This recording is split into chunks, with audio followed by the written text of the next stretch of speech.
Welcome to நமஸ் kitchen. இன்னைக்கு நம்ம பார்க்க போற ரெசிபி எக் மசாலா. அதுக்கு தேவையான பொருட்களை பார்க்கலாம். இப்போ 5 முட்டையை வேக வச்சு பொடி பொடியா நறுக்கி வச்சிருக்கோம். 3 பெரிய வெங்காயம், 2 பச்சை மிளகாய், தக்காளி அரைத்து விழுது, குழம்பு மிளகாய் தூள் 2 ஸ்பூன், மஞ்சள் தூள் 1/4 ஸ்பூன், சமையல் எண்ணெய் தேவையான அளவு, கொத்தமல்லி கறிவேப்பிலை, இஞ்சி பூண்டு விழுது 1 ஸ்பூன், உப்பு தேவையான அளவு. இப்போ எக் மசாலா எப்படி செய்யறதுன்னு பார்க்கலாம். இப்போ முதல் கேஸ் ஆன் பண்ணி ஒரு கடாயை வச்சு எண்ணெய் ஊற்றிக்கலாம். இப்போ அதில் கருவேப்பிலை சேர்த்துக்கலாம். இப்போ அதில் வெங்காயம் பச்சை மிளகாய் சேர்த்துக்கலாம். வெங்காயம் நல்லா வதங்கிருச்சு. இப்போ இஞ்சி பூண்டு விழுது சேர்த்துக்கலாம்.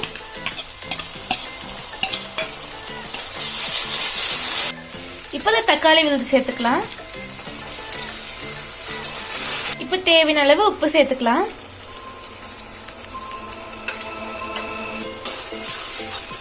இப்போ தக்காளி நல்லா வதங்கிடுச்சு.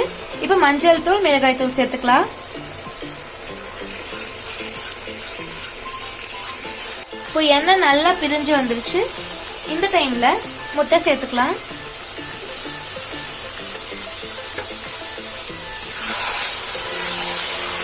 இப்போ நல்லா கலந்து விட்டுட்டு கடைசியா கொத்தமல்லி தூவி இறக்கிடலாம்.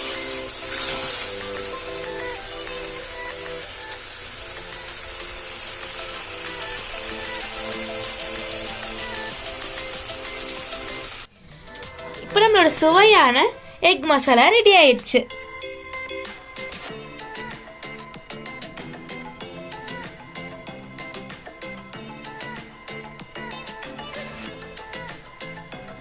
இது சூடான சாதத்தோட சாப்பிட்டா ரொம்ப சூப்பரா இருக்கும். இது சாம்பார் சாதத்துக்கு கூட, ரச சாதத்துக்கு கூட கூட சாப்பிடலாம்.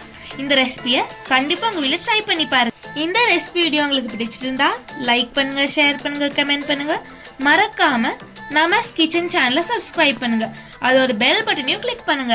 நாங்க இதுக்கு முன்னாடி போட்ட வீடியோஸையும் கண்டிப்பா பாருங்க. அது உங்களுக்கு ரொம்ப பிடிக்கும். தேங்க்யூ ஃபார் வாட்சிங் நமஸ் கிச்சன்.